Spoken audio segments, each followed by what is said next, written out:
Let me give you some background on how I even got interested in this whole area. When I was in graduate school in 1970, my advisor, Roger Brockett, asked me to look at what's called exterior calculus, and in particular to look at electromagnetism. And the equations of electromagnetism are somehow related to this exterior calculus. So I took a look at it, and if you start off with a function of several variables and you compute its gradient, the gradient is the partial derivative in each of the different dimensions that the function lives in. So if you have 3 dimensions denoted by x, y, and z, and you take the partial derivative with respect to x, in the direction of x, the partial derivative of y in the direction of y, and the partial derivative of z in the direction of z, you get the gradient of that function, that the function is changing in each of those different directions this way. Now, what's the generalization of the gradient of the gradient?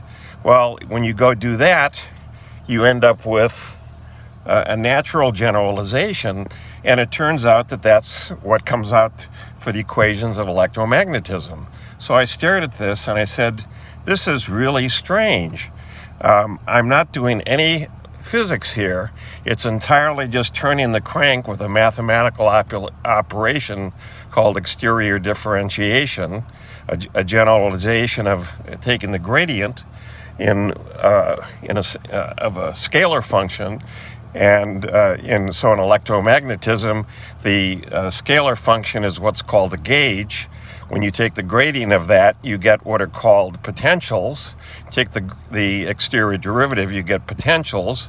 Take the exterior derivative of that, you get fields, electric and magnetic fields. When you take the gradient of exterior derivative of that, you get current densities. And you take the exterior derivative of that, you get sources, magnetic and electric sources. So I stopped and looked at this, and then I realized that there was no physics here.